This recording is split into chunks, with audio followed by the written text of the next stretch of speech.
సర్కార్పై పోరుబాటకు ready అయింది కాంగ్రెస్. భవిష్యత్ కార్యాచరణపై చర్చించేందుకు నేతలు భేటీ అయ్యారు. రాష్ట్రంలో కరువు, రైతుల ఆత్మహత్యలు, తాజా రాజకీయ పరిస్థితులు, పార్టీ బలోపేతంపై చర్చిస్తున్నారు. ముఖ్యంగా స్టూడెంట్స్, యువతరంపై కాన్సంట్రేషన్ పెట్టారు స్టేట్ కాంగ్రెస్ నేతలు. ఈ సమావేశానికి పార్టీ ఎమ్మెల్యేలు, ఎమ్మెల్సీలు హాజరయ్యారు.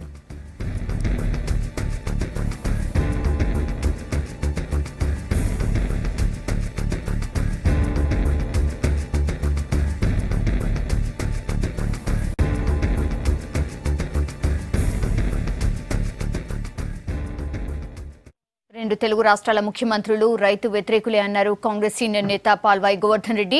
వర్షాలు లేక రైతులు పంట నష్టపోతే వారిని ఆదుకోకుండా పుష్కరాల పేరుతో 100 కోట్లు ఖర్చు చేశారని మండిపడ్డారు.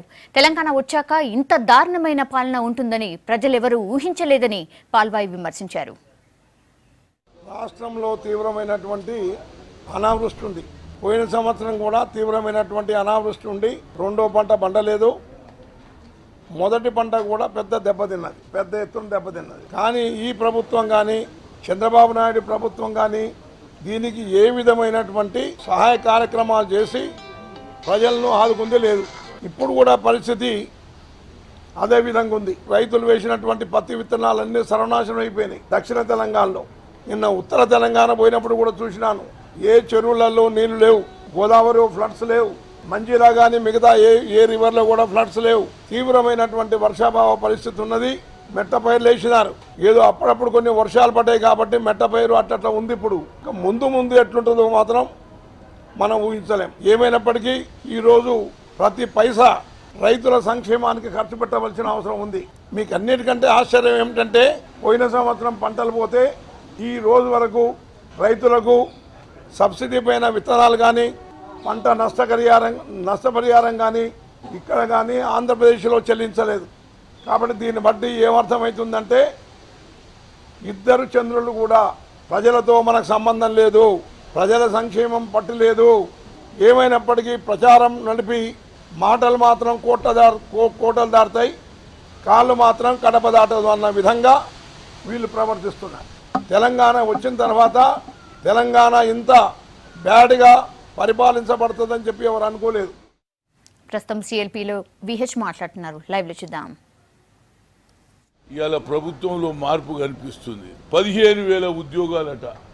అంటే రాహుల్ గాంధీ గారు వస్తున్నారు అని తెలియగానే, ఉస్మానియా యూనివర్సిటీ పిల్లలలో మార్పు వచ్చిందని తెలియగానే ఇవాళ కేసీఆర్ ప్రభుత్వంలో మార్పు కనిపిస్తుంది. కానీ మేమేమంటున్నాము, 15,000 ఉద్యోగాలు ఎక్కడ పెడతారా బాబు? 1,00,000 ఉద్యోగాలు అన్నావు.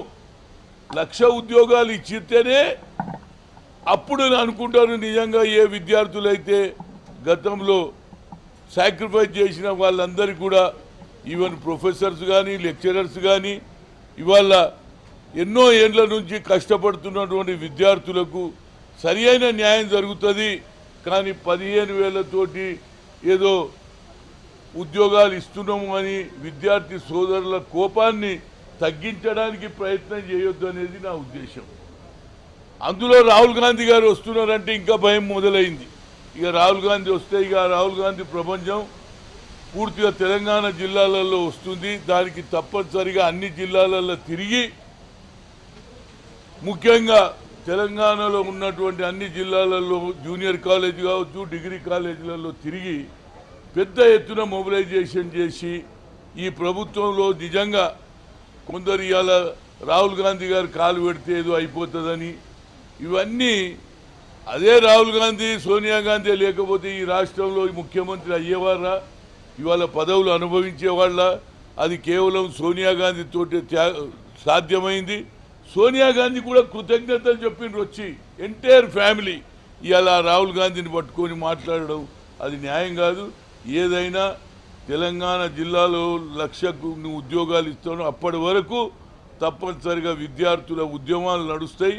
ఆ విద్యార్థుల వెనకాల మేము ఉంటాము.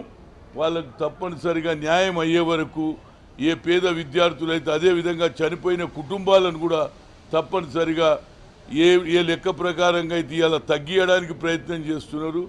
అది పూర్తి స్థాయిలో అందరికీ న్యాయం జరిగే వరకు కాంగ్రెస్ పోరాడుతుందని చెప్తూ ఒక లాస్ట్లో నాకు ఎందుకంటే సంతోషమైంది. First time division bench Rammohan Rao garu, Shivashankaraiah గారు డివిజన్ బెంచ్ వాళ్ళు ఇవాళ మిషన్ కాకతీయను చాలా అప్రిషియేట్ చేశారండి. అదే ఇలాంటి ఆలోచన ఎవరికి కలగలేదు. ఈ ప్రభుత్వాన్ని అప్రిషియేట్ చేశారు. అందులో చందానగర్ లింగం చెరువును 143 ఎకరాలు ఉంటుంది, 4 ఎకరాలకే మిగిలిందట. దాన్ని తప్పనిసరిగా చెరువు కింద వాడాలని ముఖ్యంగా ప్రభుత్వానికి ఆదేశించడం కూడా జరిగింది. కానీ వాళ్ళను కూడా నేను అడుగుతున్నా, జ్యుడిషియరీని కూడా రిక్వెస్ట్ చేస్తున్నా, మా అంబర్పేట బతుకమ్మ కుంట దీని మీద కూడా కొద్దిగా ఆలోచన చేయండి సార్. ఇది చాలా పాతది, పేరే బతుకమ్మ కుంట.